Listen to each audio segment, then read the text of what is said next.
Ever since you've been a little boy, your father has been teaching you the ancient Tamil, and the art of its interpretation.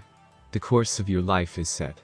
After your father's death, which will come in 11 years, you're going to take up his position as the guardian, and the translator of the palm leaves library in one of the ancient cities of India. Nobody ever comes here without the destiny itself guiding them.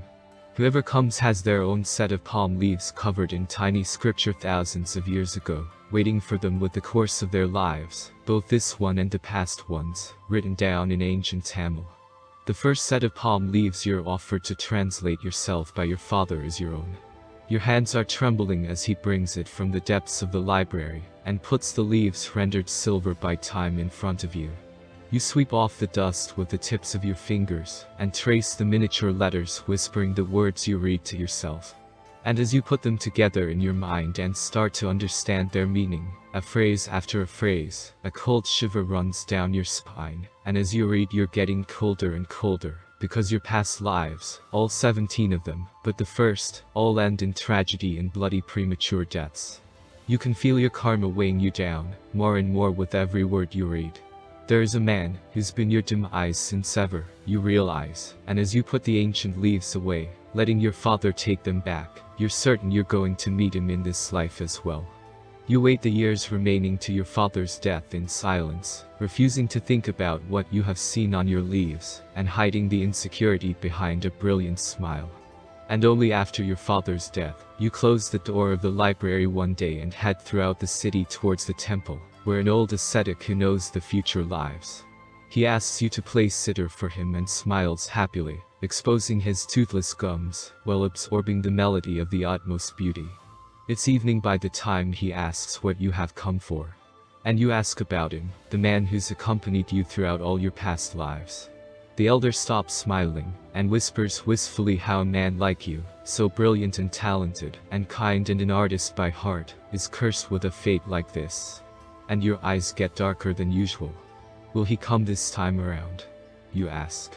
Your fingers starting to play a haunting tune on the sitar you're still holding without you even realizing that. Yes. Will it hurt? Certainly. Will it be beautiful? If anything. Yes. Can I break away from him? It is way too soon. You're back on your feet and thanking the old man, and you head back to the library, and your life proceeds in its languid rhythm of searching through ancient palm leaves and translating the millennia-old scriptures to whoever turns up at the door. Until one day, he comes. And you know it's him, because his set of leaves is identical to yours, and his eyes make you burn. You read his leaves to him, and then he thanks you, and intends to leave, seemingly unshaken. But you pick up on the slight trembling of his fists with ease. You tell him that once he goes out the door he won't be able to come back, ever, because such is the rule. And he stays. He turns around, sits back down opposite you, and stays. And you feel the familiar cold creeping up your spine, but it's all gone, when he pushes you to the ground, and covers your body with his, and proceeds to make you his. Whatever you might have been thinking about him, however, you might have imagined the day he'd appear, you've never predicted it would feel quite like this. Your moans echo throughout the interior of the library of the ancient leaves, and your karma suddenly feels like a blessing. 144 days. It is as much time as you're going to have together in this life. 144 days without a single visitor disrupting your peace. Every single day, a basket of fresh food is waiting in front of the door though, and somehow, it makes you think of the toothless smile of the ascetic from the temple. Those days pass in bliss all too soon. And on the 145th day, he stands up, and says he oughts to leave. You nod. He goes out through the door and he's gone, unable to get back, even if he desired it with all his might.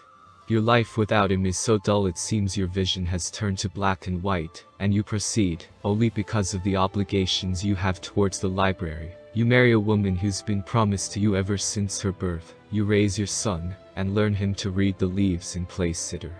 And then you present him with his own set of leaves, and when he reads them perfectly, and smiles a brilliant smile even as he looks up from having absorbed their knowledge about himself, you tell him you have to go, because your life is complete, and you go out the door, and you're never seen again.